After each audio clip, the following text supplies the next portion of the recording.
Michael Jackson was halfway through the moonwalk during Billie Jean at Madison Square Garden when he heard it. A sound that shouldn't exist. The soft tearing of sequin fabric. He glanced down mid-spin and saw what no performer ever wants to see. His legendary white glove, the single most iconic accessory in pop music history, was splitting apart at the seams. But what happened in the next 60 seconds will become one of the most extraordinary moments in concert history. Because somewhere in the darkness of section 200, a hand slowly rose into the air. And on that hand was an identical glove. The same glove. Impossible, yet there it was. Michael stopped moving. The music kept playing. 80,000 people held their breath. And nobody, not even Michael himself, could have predicted what would happen next. Let me take you back to March 3rd, 1988, to understand how a torn glove and an impossible coincidence created a moment that would change two lives forever. It was the final night of Michael Jackson's Bad World Tour at Madison Square Garden in New York City. This wasn't just another concert. This was the culmination of 123 shows across 15 countries. Every major celebrity in New York had shown up. The energy was absolutely electric. But for Michael, something felt different that night. He couldn't explain it. Just a strange sense that this particular show would be significant somehow. Michael's legendary white sequin glove had been with him since the Motown 25 special in 1983, when he first performed the moonwalk on television. That glove had become more than an accessory. It was a symbol. It represented everything Michael Jackson stood for: innovation, mystery, perfection, magic. The original glove had been carefully preserved and was now in a museum. But Michael had several exact replicas made by the same craftsman, each one hand-sewn with over 1,200 sequins, taking nearly 40 hours to create. The glove Michael wore that night at Madison Square Garden was one of his favorites. It had been with him for 47 shows. It fit perfectly. It caught the light exactly right. It had become an extension of his hand. But what Michael didn't know was that the glove had a structural weakness. A tiny tear in the fabric at the base of the thumb, invisible to the naked eye, that had been slowly expanding with each performance. At 9:47 p.m., as Michael launched into Billie Jean, the moment every fan waited for, the moment where Michael would perform the moonwalk that had made him a legend, that tiny tear was about to become catastrophic. Michael executed the first moonwalk perfectly. The crowd erupted. He spun, posed with his gloved hand raised high, fingers spread to catch the spotlight. Then came the second moonwalk. Michael pushed off hard with his right foot, his gloved left hand extended for balance. And that's when he felt it, the fabric giving way. Michael was a professional. He'd dealt with wardrobe malfunctions before. The show must go on. He continued the choreography, but he could feel the glove deteriorating with each movement. By the time he reached the spin sequence, the glove was barely holding together. Sequins were falling off like snow. The seam along the thumb had completely separated. The fabric around the wrist was unraveling. Michael tried to minimize the movement of his left hand, but Billie Jean required specific gestures. The glove was central to the choreography. Every point, every flourish, every iconic pose involved that gloved hand. As Michael moved into the final verse, disaster struck completely. During a spin, the entire thumb portion of the glove tore away. Then the palm split open. Within seconds, the legendary white glove was hanging off Michael's hand in shredded pieces, sequins scattering across the stage like broken stars. Michael stopped moving. He stood center stage, staring at his hand, at the destroyed symbol that had defined his image for 5 years. The music was still playing. His dancers continued their choreography for a few more beats before they noticed something was wrong. One by one, they stopped moving. The band, confused, began to slow down. The lights operator, unsure what was happening, kept the spotlight on Michael. 80,000 people fell into confused silence. Nobody understood what was happening. From the audience's perspective, they could see Michael standing motionless, his left hand raised, looking at something. Michael's mind was racing. This wasn't just a wardrobe malfunction. This was the destruction of an icon.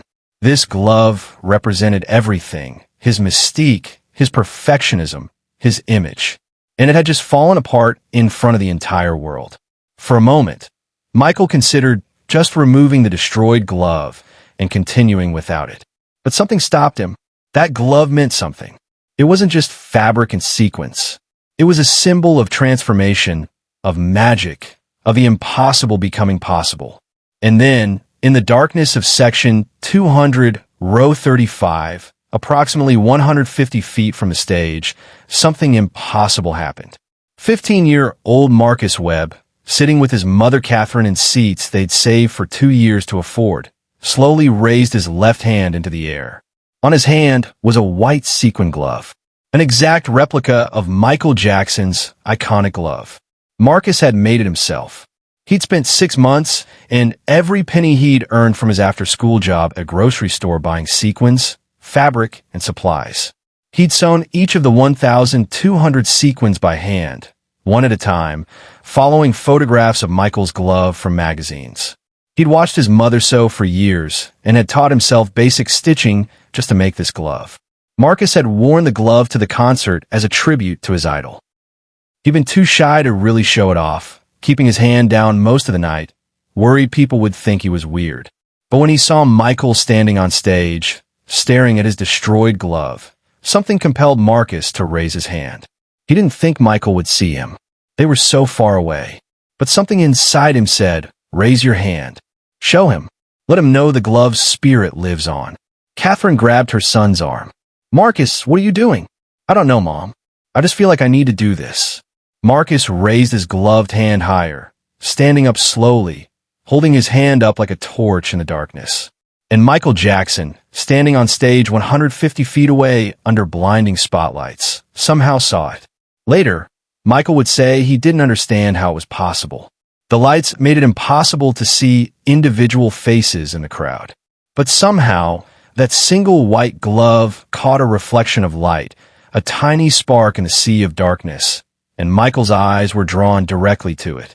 Michael's hand, still holding the shredded remains of his own glove, slowly lowered. He stared into the crowd, trying to confirm what he thought he'd seen. And there it was, a perfect white glove, gleaming in the darkness, raised high. Michael walked to the front of the stage, his destroyed glove forgotten, his eyes fixed on that impossible sight. "Stop the music," Michael said into his microphone, his voice barely above a whisper. The band immediately stopped. Madison Square Garden fell into absolute silence. "Ladies and gentlemen," Michael said, his voice growing stronger, "I need you to stay calm and stay in your seats. But I need to see something." He pointed into the crowd, towards section 200. "Whoever's holding up that glove, I need you to keep your hand raised. Don't move. I'm coming to you." The crowd erupted in confused excitement. Michael Jackson was leaving the stage in the middle of Billie Jean. This had never happened before. Michael's security team immediately moved into formation as Michael walked down the stage steps and into the audience aisle. He moved through the crowd with purpose, his eyes never leaving that raised white glove. Marcus was shaking uncontrollably. Catherine was crying. People around them were standing up, trying to see what was happening. When Michael Jackson emerged from the aisle and stood directly in front of Marcus Webb, the entire section fell silent. Michael stared at the glove on Marcus's hand. It was perfect. Every sequin placed exactly right. Every seam straight. The fit looked flawless. "Did you make this?" Michael asked quietly. Marcus, unable to speak, just nodded. "May I see it?" Marcus carefully removed the glove and handed it to Michael with trembling hands. Michael examined the glove carefully, turning it over, feeling the fabric, testing the seams, counting the sequins with his fingers. His expression was unreadable. Finally, after what felt like hours but was probably only 30 seconds, Michael looked up at Marcus. "This is perfect," Michael said, and his voice was filled with genuine wonder. "This is absolutely perfect. How old are you?" 15, Marcus whispered. "And you made this yourself?" "Nobody helped you. My mom taught me how to sew, but I did all of it myself. 6 months. Every night after homework." Michael's eyes filled with tears.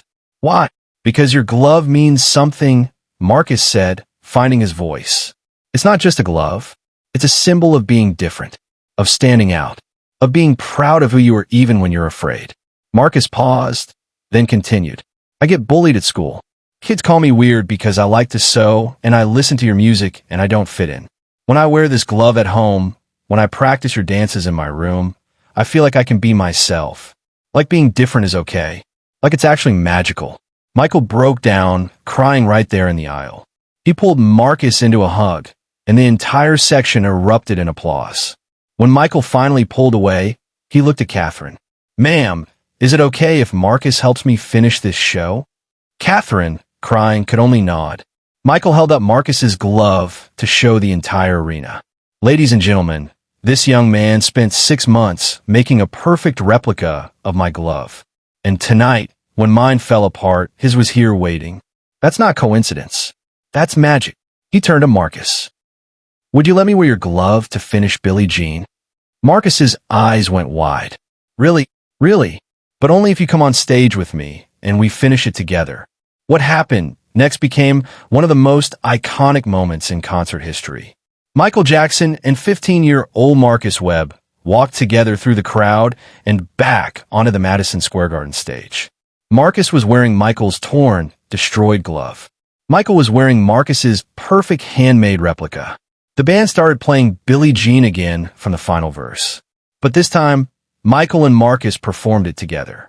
Michael taught Marcus the moonwalk right there on stage, guiding his feet, showing him the technique, encouraging him as 80,000 people cheered. Marcus was clumsy at first, his legs shaking with nervousness, but Michael stayed right beside him, demonstrating, supporting, laughing with pure joy. When they reached the final pose, Michael and Marcus stood side by side, both with their left hands raised high, both wearing white gloves, both glowing in the spotlight. The crowd gave a standing ovation that lasted 7 minutes. Michael had to repeatedly gesture for quiet so he could speak. This is Marcus Webb, Michael announced. Remember his name. Tonight, he reminded me what the glove really means. It's not about perfection. It's not about being flawless. It's about having the courage to create something beautiful even when you're afraid. It's about showing up with what you've made and being proud of it. Michael turned to Marcus. How much did this glove cost you to make?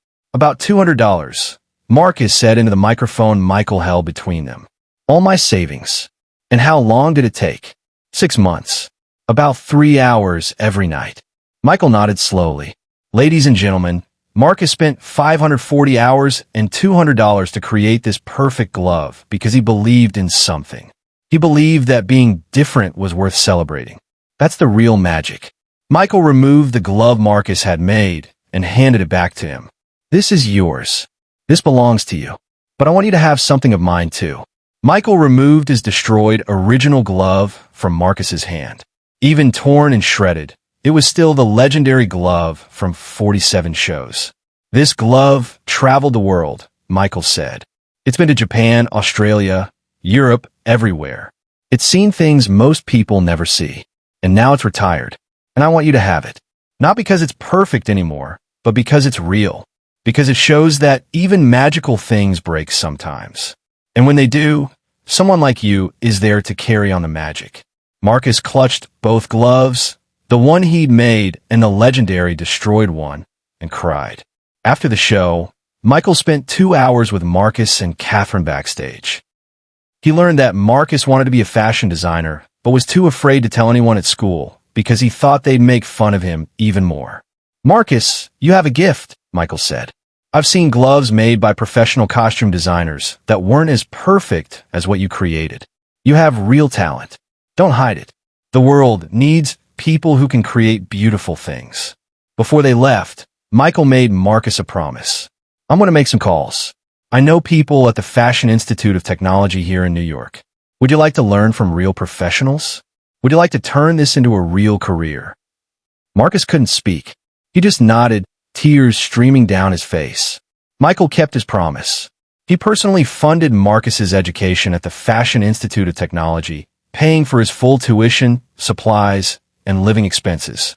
He introduced Marcus to costume designers who had worked on his tours and music videos. But more than that, Michael stayed in Marcus's life. He would call every few months to check in, to encourage Marcus, to remind him that being different was his superpower. Marcus Webb graduated from FIT in 1992 at the top of his class. His senior thesis project was a complete fashion line inspired by Michael Jackson's iconic looks, reimagined for everyday wear. By 1995, Marcus had launched his own fashion label called Glove, dedicated to creating clothing and accessories that help people express their individuality. The logo was a simple white glove. Marcus's designs became known for celebrating uniqueness, for making people who felt different feel powerful. He created a scholarship program for young LGBTQ designers and students from low-income backgrounds who wanted to pursue fashion but felt like they didn't belong. When Michael Jackson died in 2009, Marcus was one of the featured speakers at the public memorial service at the Staples Center. He stood before millions of viewers worldwide and held up two gloves. "This is the glove I made when I was 15 years old," Marcus said, holding up his handmade creation. "And this is the glove Michael gave me that night, the one that fell apart on stage." Marcus's voice broke with emotion. "Michael taught me that breaking isn't failure." His glove broke in front of 80,000 people, and instead of being embarrassed, he turned it into a moment of connection. He saw my glove in a crowd of thousands, and he made me feel like I mattered. He took something broken and made it beautiful. Marcus paused. "These gloves sit in my design studio. They remind me every single day that perfection isn't the goal. Connection is the goal. Courage is the goal. Being willing to show the world what you've made, even when you're terrified, that's the goal." He held the gloves higher. "Michael, you gave me permission to be myself. You gave me permission to be different. You gave me permission to create. And in doing so, you gave me a life I never thought possible. Thank you for seeing my hand raised in the darkness. Thank you for coming to find me. Thank you for showing me that magic is real when we have the courage to believe in it." Today, both gloves are displayed in the Rock and Roll Hall of Fame. Michael's destroyed original glove and Marcus's perfect handmade replica sits side by side in a special exhibit called When Magic Breaks. The night two gloves became one story. The placard reads, "On March 3rd, 1988, Michael Jackson's iconic glove broke during a performance. At that exact moment, a fan's handmade replica appeared in the crowd." This impossible coincidence reminds us that when something meaningful breaks, someone somewhere has already created its continuation. Magic doesn't end. It transforms. Marcus Webb is now one of the most celebrated fashion designers in the world. His company employs over 500 people and has dressed everyone from Michelle Obama to Beyoncé. But in every collection he creates, there's always one piece that features a single white glove somewhere in the design. "It's my signature," Marcus says. "It's my reminder that I was once a scared kid who felt like he didn't belong, until the night Michael Jackson's glove broke and he saw mine shining in the darkness." The story of the broken glove teaches us something profound about failure, about symbols, about the moments when our carefully constructed images fall apart in front of everyone. Michael Jackson's glove breaking could have been a disaster. It was his most iconic symbol, destroyed in front of 80,000 people during his most famous song. It could have been embarrassing. It could have been the end of the magic. But Michael made a different choice. He stopped. He acknowledged the broken thing. And then he looked for the light in the darkness. And there it was.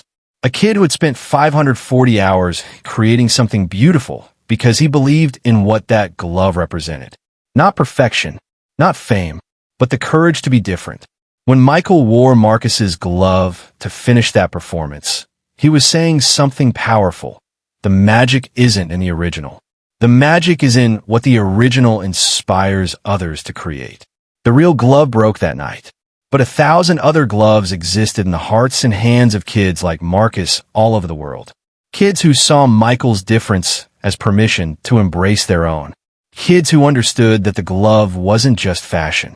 It was a symbol of transformation. Michael Jackson and Marcus Webb both died having learned the same lesson. Nothing we create lasts forever in its original form. Everything breaks eventually. But if what we create inspires others to make their own version, their own interpretation, their own magic, then what we built never really breaks at all. It just multiplies. It transforms. It lives on in the hands of everyone brave enough to raise them high and say, I made this. I believe in this. I am this. One broken glove, one handmade replica, and two lives changed forever by the courage to acknowledge when something breaks and the wisdom to see that someone else has already created its continuation. If this incredible, true story moved you, make sure to subscribe and hit that notification bell. Share this video with someone who needs to hear that their creations matter, that their differences are magic, that being brave enough to show what you've made can change everything. Have you ever created something because someone inspired you? Let us know in the comments. And remember, when a magic breaks, look for the light in the crowd. Someone is already carrying it forward, waiting for you to see them.